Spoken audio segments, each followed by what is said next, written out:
Hi guys, my name is Tash and I made this new channel for a couple reasons. So I just wanted to kind of document like this journey that I'm going through and all the hardships that come with it. And then also I just feel like with my current channel it really wouldn't make sense if I just came out with these type of videos. So I'm just gonna get straight into it. I have a lot to cover, but I'm going to break it up just so I don't leave out any details. Well, I'm going to leave out details, but I don't want to leave out a lot of details. So I'm going to start with my first miscarriage. So this goes back to 2011. I was 18 years old, and it was a huge surprise when I found out that I was pregnant. I was surprised, and my husband was surprised. Everybody was really surprised. Like I said, it wasn't planned, so it was just a big shock, and it was a lot to digest at one time. So make a doctor's appointment. He can't see me for a long time, and I'd already found out that I was pregnant pretty, I don't want to say far into it, but I did miss a couple periods, and then I found out that I was pregnant. So I'm assuming I was like 8 or so weeks at that time, maybe even more, maybe more like 10. It was probably around 10 weeks because it was about a month until my doctor could see me. So I go in a month later, and I never been to this doctor before. So, you know, I meet him and everything, and we go through all of like, you know, the tests that you have to take and just the questionnaires and just the information and nutritionist and all that stuff. So my mom goes with me, and then we get to the point where we're going to have an ultrasound.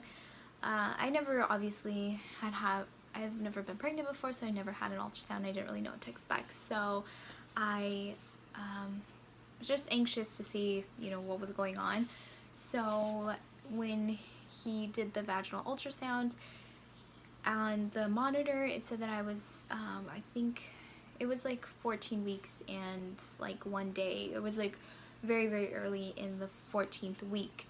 So he was just, you know, moving it around, and you can tell that something was wrong because he didn't really say anything. So it was just like a good minute of him just, you know, doing the whole ultrasound thing and not really finding what he'd like to see. So then he begins to tell me and my mom that it's not a successful pregnancy, and that he's very surprised that I didn't naturally miscarry on my own, because this type of miscarriage is called a blighted ovum. I think that's how you say it. Blighted ovum or blighted ovum. I can't remember, but I'll put the name down there just in case you want to Google it, because I have never heard of it before. But basically the sac was empty.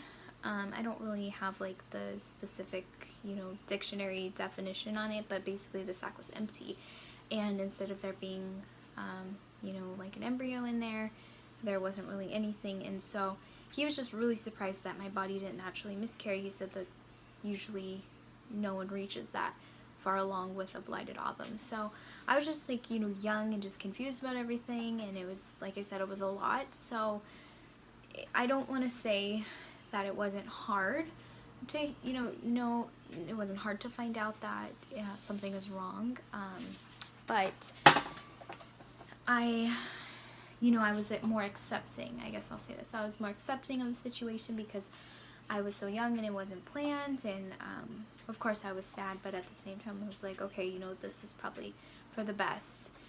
And when I mean this is probably for the best, I was just, you know, being positive in the situation, but you know, I don't want to sound insensitive, but it's just at that specific time, at least with that miscarriage, it was easier for me to accept than the next one. So move on from that. So he did say that because I was that far along, he would not recommend a natural, he wouldn't recommend me to naturally miscarry, because he said that it's so much blood at that point that it would be, his word was traumatic. So I hate blood, and when he said that, I'm like, okay, whatever you suggest, like, I'll do. So he said that we would do a D&C. Again, I never heard of that before, and basically the D&C is the surgery where they, you know, take everything out of your uterus and basically clean it all out. And so I went ahead with that. And then as my mom requested, she did want me to get a second ultrasound, kind of like a second opinion. She just wanted to make sure that there was no baby in there, and that and yeah, and that we weren't hurting anything. So I went to the hospital, had that done, they confirmed it, and then we went ahead and scheduled the DNC. And so yeah, I'm gonna go into the DNC portion of it, but again, it was just a big surprise, and definitely nothing that I was expecting. A lot of this was all new to me. I never really knew anything about miscarriages and like the process of miscarrying and all of that, but I will say that with that pregnancy, I really didn't have any symptoms. I had like mild cramping, and that was like about it. So no sickness, nothing, and it could be because of, you know, that it was a miscarriage. I didn't have those other symptoms. I'm not really sure if that had anything to do with it, but so yeah, so fast forward, I'm gonna get into the DNC portion. And so I had it at the hospital. I had to be there, like, I think it was like 3 hours early. Didn't really know what to expect. They just told me that I would be under general anesthesia, so I would be asleep, and that it would just be a day in and day out type of thing. So I had to be there early for registration and all of that, and there's really not much for me to go over with the DNC, just because, you know, one minute you're awake and then you go under the anesthesia and then you wake up and it's all over. But so, you know, I go have the surgery. I wake up. When I wake up, I was having a lot of cramping. That's one thing.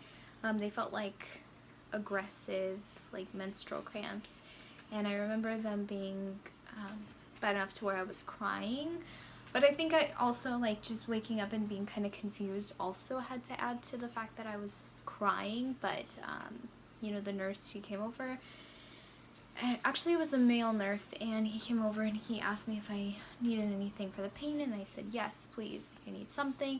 And so he gave me some pain medicine, and then I felt a lot better, but it was just really hazy, you know, waking up. That was the first time I'd ever been put under for something. So initially I was a little nervous about that, but it all happened so fast that you really don't even realize when you're about to, you know, fall asleep, basically. So I just remember being a little, like, freaked out when I woke up too, because we were in this I guess, like, recovery room, and there was about 4 other people that had just had a procedure done in that room, and we're all kind of like either sleeping or waking up. So I was just a little, like, freaked out because I was, like, the youngest person in there. Everybody was, like, a lot older, so it was just different for me. So, you know, then I go home and they just say, you know, like, pelvic rest at least for that whole day, and then, you know, you can gradually work into your regular routine, but you don't want to lift anything heavy to cause yourself to bleed more than you should. And I remember my bleeding was really minimal, so it was just like a light period. And then it took a while for my cycle to, like, get back. That's kind of funny. Well, not funny, but I remember wondering, like, if anything was gonna, like, look different, because you know, it was just a procedure that I'd never really heard of, and, you know, they do go in there vaginally, so I just didn't really know if anything would look different. But that's such a silly thing to, like, wonder, because you know, nothing looks different. So other than that, it went well. I feel like my recovery was really easy, and overall it was just like a really easy procedure to go through. And again, at the time, you know, it was my first miscarriage, and usually, like, with your first and even sometimes second miscarriage, it's, you know, they don't really, they're not really concerned. So I didn't have, like, any testing done or anything like that. But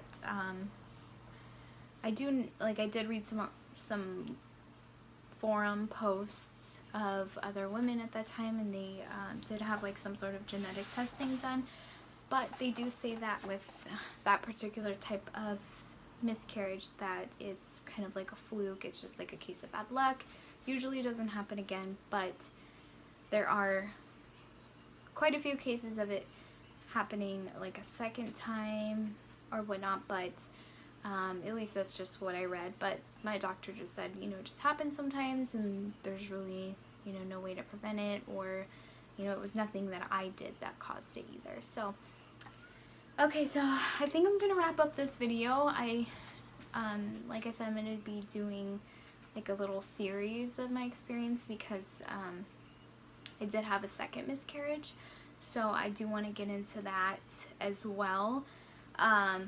But I feel like I covered all the main points with this one. So if I didn't already mention, I did want to create this channel to just, you know, get my experience, and then maybe there's other people out there that can relate, because I know, you know, now having gone through 2 miscarriages, you do look for comfort and you look for other people that have gone through it, so you don't feel alone. And it just feels nice when you can talk to people who've been there, because you really don't know how everything feels for someone until you're in their shoes and you've gone through it too, and then you guys can really relate on another level.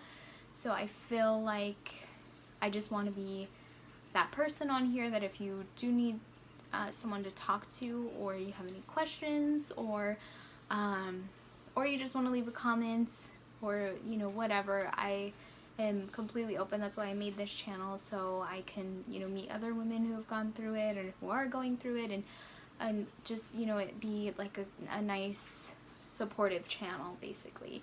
Because I know, like I said, especially through the second time, I was really looking for other people who've been through multiple miscarriages, or even just one miscarriage, because even if you've just been through one, it is really difficult, and you do just want to know that it's not just you that this is happening to. So thank you so much for watching this video, and I will be sure to upload another one with my other experience, and then I do have, you know, I do want to do updates with what's been going on too. So soon I'll be meeting with like a genetic specialist, so that way we can, you know, find out really what's going on. So thank you so much for watching, and I'll see you guys soon in the next video.